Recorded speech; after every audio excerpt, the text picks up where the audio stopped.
We all know it usually takes years to become fluent in a language. But what if there was a shortcut? What if you could become fluent in just 14 days? Yeah, it's really possible.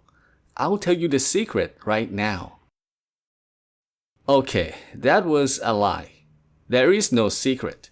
Nobody becomes fluent in 14 days. It's just not possible. So why did I make this video? Well, because it's an interesting thought experiment that can help you improve a lot faster. You see, there's this thing called Parkinson's Law. Basically, the more time you give yourself to do something, the longer it'll take. For example, if you give yourself 1 year to write a book, it'll take a whole year.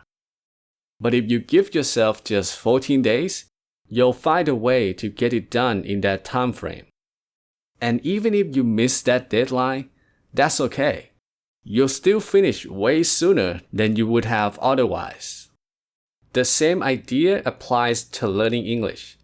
If you give yourself all the time in the world to become fluent, your learning will be inefficient. You'll put in very little effort, studying only a little each day, and to make matters worse, you'll probably waste time on methods that are way too slow. However, when you set an unrealistic deadline, like 14 days, everything changes. You stop wasting time. You take things seriously and give it everything you've got. When you feel a real sense of urgency, you become extremely efficient, and the progress you make is incredible. That's why this 14-day challenge is such an interesting idea. So let's dive into this thought experiment. If I had to start over, and I only had 14 days to become fluent, here's exactly what I'd do. Step 1. Simplify my routine. There's so many ways to learn a language, and that's the problem. When you have too many options, you get confused about what to do.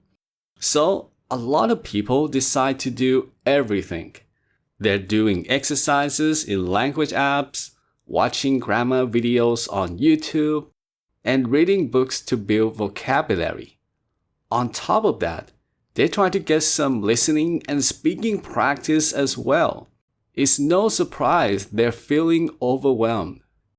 The thing is, not every method improves your fluency. In fact, some methods are so ineffective and don't make much difference at all. If you spend time on these methods, it means you have less time for the key activities that really make a difference, and you'll improve more slowly as a result. So, to improve as fast as possible, I'll keep it simple and focus on just 2 methods: listening practice and speaking practice. That's it.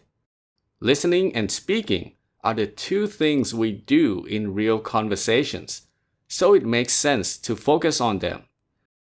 I'm not gonna waste time studying grammar.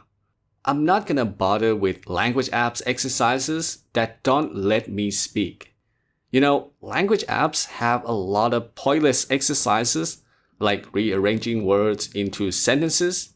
These exercises are stupid because that's not how we use language in real life. I'm not gonna waste time on that.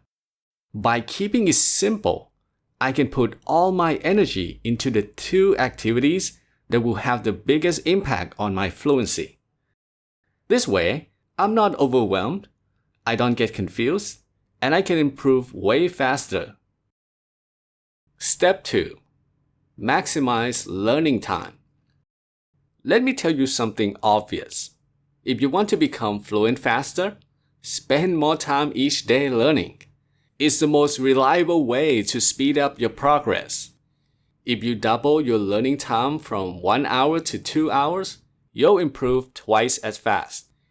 If you bump it up to 3 hours, you'll see even faster progress.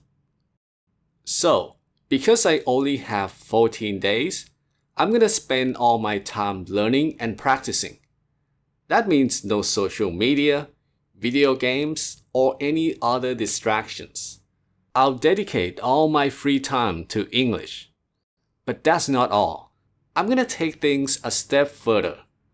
To really immerse myself in the language, I'll also practice listening while doing other tasks. So, if I'm working out, cooking, or doing the dishes, I'll be listening to something in English. This immersion technique is a game changer. It's the easiest way to get more exposure without spending any extra free time. But what's the point of listening? Why do you need to do it? How does it improve your fluency? Well, basically, listening makes it easier to find the right words when speaking. When you keep hearing a certain word over and over in lots of different situations, that word becomes stronger and more accessible in your brain. That means the word comes to mind more easily when you're having a conversation. So, even if you're not trying to improve your listening skills, listening practice is still important. It'll help you become more fluent. But of course, if you only practice listening and never speak, you'll never become fluent. To speak English well, you need to practice your speaking skills.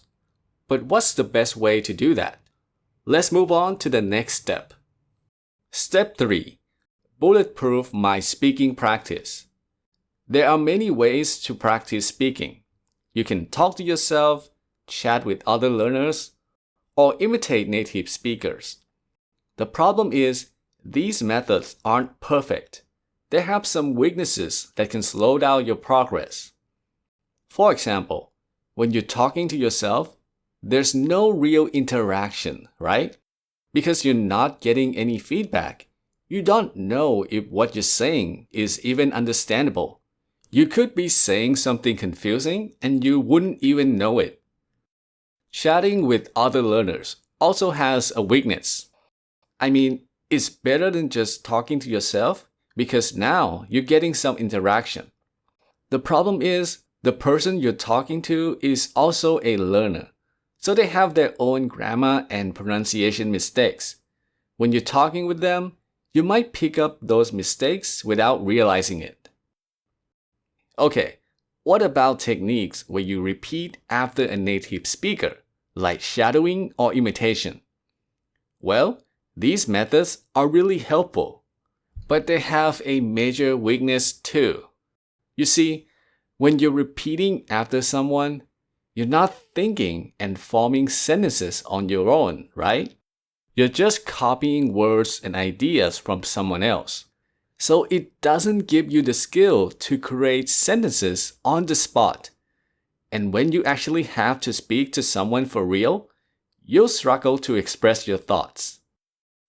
So, if I had to become fluent in 14 days, the speaking method I would use has to be almost perfect. It cannot have a major weakness. And in my opinion, practicing with AI is the most bulletproof method out there. First of all, speaking with AI is interactive. It's like talking with a real person. When the AI says something or asks a question, you need to think on your feet and respond immediately. AI speaks fluent English. When you practice with it, you get exposure to correct English. You don't need to worry about picking up incorrect grammar or mispronunciations. Plus, you can ask AI to give feedback and correct your mistakes. It's like having a personal teacher with you at all times. When I began to improve my speaking, AI chatbots weren't available. So I had to use the imitation technique. It was helpful but quite slow. So if I had to start over, I just practice with AI as much as I can. It's the most reliable way to become fluent today. Talking with AI is more challenging than imitation or language apps because you need to speak spontaneously. But that's why this kind of practice is more effective. Challenge helps you improve faster, so you need to embrace it. Don't avoid it. So there you have it. That's what I do to become fluent as quickly as possible. Now, it's your turn to do the thought experiment. If you had 14 days to reach fluency, what would you do? Leave a comment down below.